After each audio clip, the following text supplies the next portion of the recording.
This is a story I heard, and I want to say it to you. And I hope that in the saying of this, that you are blessed. Is that a good word? Yes, okay. So, are you ready for a story? Okay, just checking. Okay, everybody got your phones off? Silence that phone. Everybody got your happy faces on?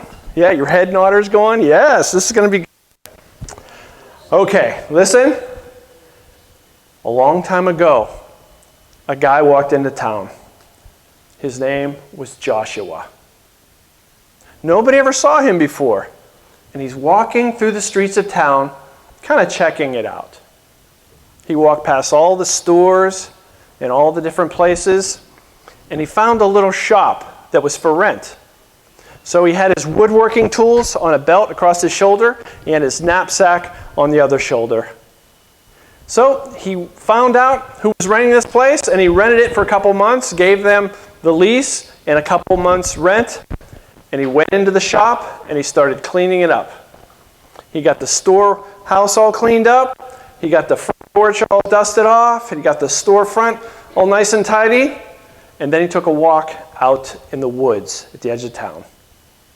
And as he walked through the woods, he would spy a certain branch or a certain tree, and he would cut it down just so, and he would put it on his shoulder, and he would drag it back to the shop or carry it back to the shop. And he would put it in the storehouse, kind of planks here, beams here, maybe some cutoffs over here, and he organized it just so. And after he got quite a bit of wood, in the evening, he would sit on his porch, and he would gently and softly sing songs, and he had little cutoffs of wood in his hands, and he would whittle. And he would make beautiful things while he sat there.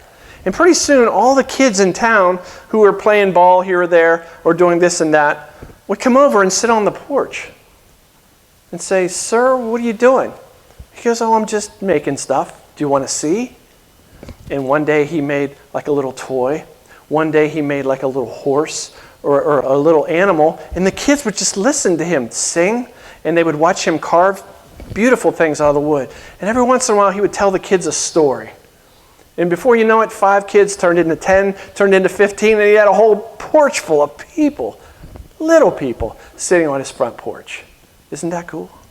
And every once in a while he would go through town and, go to the shops and whatnot, get the supplies he needed, or stop at the barber shop and get a trim. And he pretty much kept to himself. But people noticed him.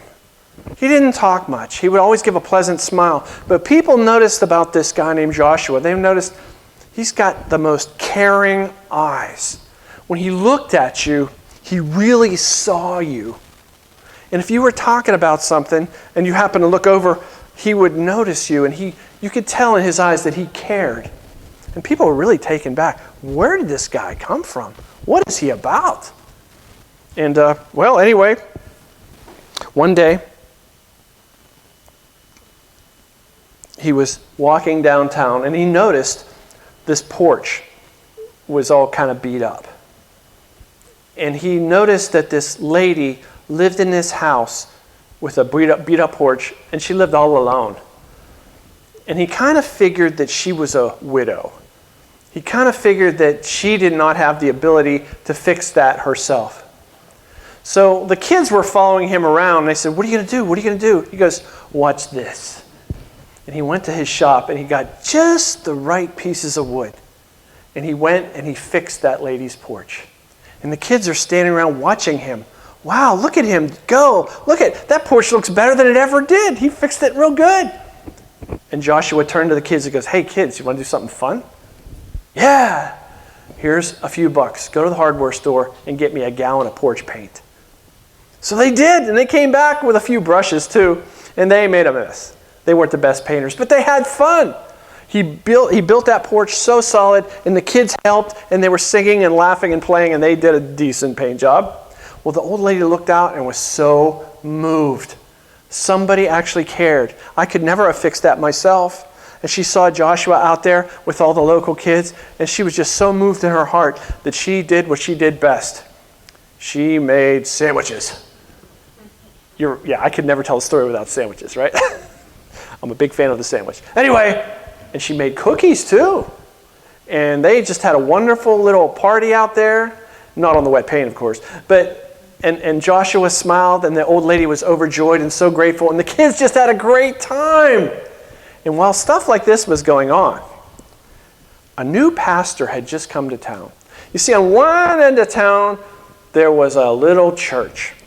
And that church had 7 board members, and they were not happy people. They were actually kind of grouchy. Can anybody relate to that one? They were just sour, and they just hired this young fella named Tony. And Tony was the new pastor in town. And Tony had a wife, but I never did figure out what her name was, so I'll just call her Jackie O. That's a great name. So Tony and his wife, Jackie O. She was a piano player, and Tony was a young pastor, and he just wanted to do a good job and settle down. So he prepared his messages, and he always made sure the church was nice and neat and tidy. And Jackie O would practice the piano, but the board was kind of like, I don't know, you don't want to be too this or that, you don't want to be too loud. And they were kind of like not too sure about Tony and Jackie O. And they were worried that he would preach too long, and Tony was just like on edge. And one Sunday morning, while he was preaching, he noticed a young fella in the back of the church that he never saw before. Now, there weren't many people in the church, so when a new guy came, it was very noticeable. And he noticed the guy just kind of sat there with a smile on his face, and when the singing started, he would just close his eyes and sing very quietly, but beautifully. And when the message was going on, he was so attentive, and his eyes were just so piercing. It made Tony kind of nervous. You know, it made Jackie want to play just right. But the board members were not too happy, as you can imagine.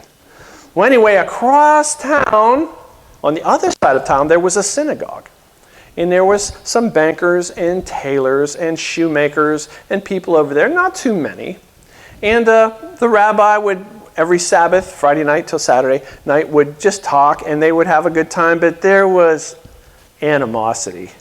The people who went to the synagogue did not get along with the board members of the church across town, and it was like an unspoken kind of animosity. So Joshua would come back to the church, and pretty soon the kids started noticing, hey, Joshua goes to church. Maybe that'll be cool. Let's see what he does. So pretty soon the back pew turned into 2 pews and turned into 3 pews full of kids. And you know what? Kids are smelly and noisy. And the board members did not like that. Well, the farmers who lived around town, well, that was some of their kids and some of their grandkids. And they're like, why are our kids all of a sudden going to church? So they got curious, and they started coming to town. So there's young Tony and Jackie O playing the piano, and there's Joshua in the back smiling and singing so sweetly with all the kids, and they sang too, but they didn't sing so sweetly.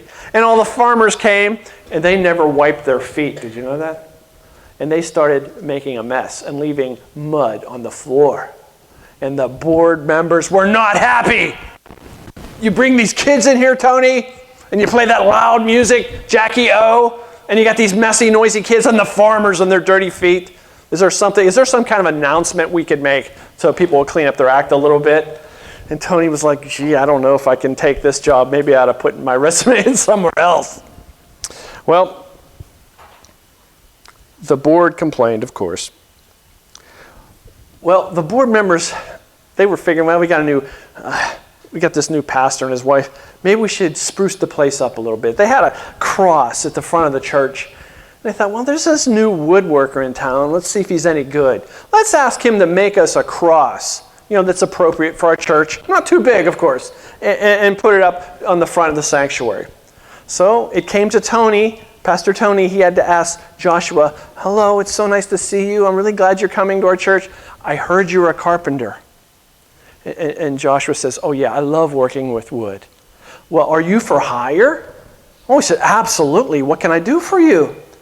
Well, Joshua, we have an old cross in the front of the church. Could you make us a nice one since you're a wood carver and a woodworker? And he says, you bet. I will make you a beautiful one. So Joshua went right away out to the forest, and he picked just the right beams and just the right thing, and he brought it, and he literally worked all night. The kids gathered on his porch, but he never came out. He was in there all night carving and sawing and making things. And early the next day, he made this cross, and he was pulling it down the street. And he set it up. When Tony let him in, he set it up in front of the cross. And Tony was a little taken back. I've never seen a cross like this before. It is so beautiful. And so it has like character to it. It's made with such care, but it's so, gosh, I don't know what the word is, rugged? It's got chips taken out of it, and it doesn't kind of go up straight. It kind of bends a little crooked, and the cross beam is kind of got splinters on it, and it's just different. And it's beautiful in its own way, but it's just so different. It's not one you would ever see in a church. But he knew that Joshua had worked very hard on it, so thank you, sir, very much. So Tony got a little nervous. Oh, gosh. Now the board members got to come in and look at this. So, of course, the next morning they come in and they see it, and they are not happy. What do you call that, Pastor Tony? What, that's not like any, that's not proper. It's too rugged, it's too messy, it's too crooked. We don't like it. But the board members, when they went out of the church, Joshua was standing right there. And they didn't have the courage to face him and tell him what a lovely job he had done. Well, the board had been making such a stink around town that it just so happened that the rabbi and a few of the people from the synagogue down the street were coming down the street just as the board members were coming out of the church and as Joshua was standing right there in the street. It was like a showdown. And the rabbi says to the board, I'm really tired of you guys. You say this love of God. You say this Jesus. Where were you when they were taking my people off in the cattle cars? Where were you when the smoke from the incinerators were dumping ash on our town? Where were you? Why didn't you say anything? Where was your Jesus then when we were going through all that? And you build these things, and you have your crosses, and you think you're better than us. Well, the board just ripped into them. You guys never got it right. You do this wrong, and you do this wrong. And there was this huge argument right in the middle of the street. And while they were arguing, they heard weeping. Softly, someone was weeping. And they looked over, they stopped arguing and they looked over, and there's Joshua standing there. Still has dust on him from working on it. And he was weeping. And they all looked at him, and they didn't know what to say. And Joshua walked up to the rabbi and threw his arms around him and started crying out loud, wailing. And everybody stood around, and they're watching and they're listening, and nobody could say a word. It was the most awkward yet touching thing that anybody had ever seen in that town before. And after Joshua was done weeping and hugging the rabbi, he went back to his shop immediately and locked himself in again. And everybody just kind of disassembled. The Jews went back to their way, and the board members went back to their way. And it was so awkward. Well, the children could hear Joshua was at it again. He was in his shop all night. All night. They heard sawing. And the next morning, Joshua came out of his wood shop, and he had a statue. It was Moses. It was Moses holding his 10 Commandments, and he lovingly and carefully took this hand-carved, beautiful image of Moses with the 10 Commandments, and he took it to the front yard of the synagogue, and he gently set it up, and he gently placed it there. And if you could see that statue about Moses and the 10 Commandments, you would have been stunned by the likeness of it, by the life likeness of it, by the careful way the Hebrew was carved on the tablets that Moses was carrying. And the rabbi and all the Jews in the community were amazed. How could he have known this detail? This statue looks like it could talk to us. It's the most stunning, beautiful piece of wood carving we've ever seen in our lives. They didn't know what to say. They said, "Son, Joshua, what do we owe you? How much do we pay for this?" And he just waved his hand and shook his head and walked away. Didn't want money for it. And the whole town is so moved. And the whole town is so stunned by what had happened. They just went quietly to their homes and thought about it. Well, early the next morning, the shop door closed. Joshua had paid up his rent, and now he was done. He closed up his wood shop. He gave each of the children something nice that he had carved, a little animal or a little toy, or for some of the girls, a doll. And he said, "Goodbye, I'm leaving now." And the kids were like following him. "No, you can't leave yet." Well, then the farmers noticed that he was leaving, and they were following him down through town. He had his knapsack and his woodworking tools across his shoulder, and everybody's following him. Then Tony and Jackie O, they saw him, and they start following him. "Where are you going? Where are you going?" And pretty soon the Hebrews and the Jews and the rabbis saw them. "Where are you going?" And they're all following him out of town. And last but not least, the board members saw him walking out of town. And they kind of felt convicted, like, gosh, we've been real idiots. I wonder if we have offended him and he's leaving town because of us. So they got to the edge of town and Joshua turned around. And as he turned, his clothes became white like wool. His whole face became shining. His whole presence, his whole everything changed. And he looked glorified and glorious. And they're all staring at him. And Pastor Tony said, "I knew it." And the children said, "That's the Jesus they've been trying to tell us about." And the Jews said, "The Messiah? I guess it really was him. We never knew that." And all the farmers were like, "Oh, we missed it. We should have saw this." And lastly, the church board says, "Oh, we've been total idiots." They were so convicted of their sins. He was right there in their midst, and all they ever did was give him a hard time.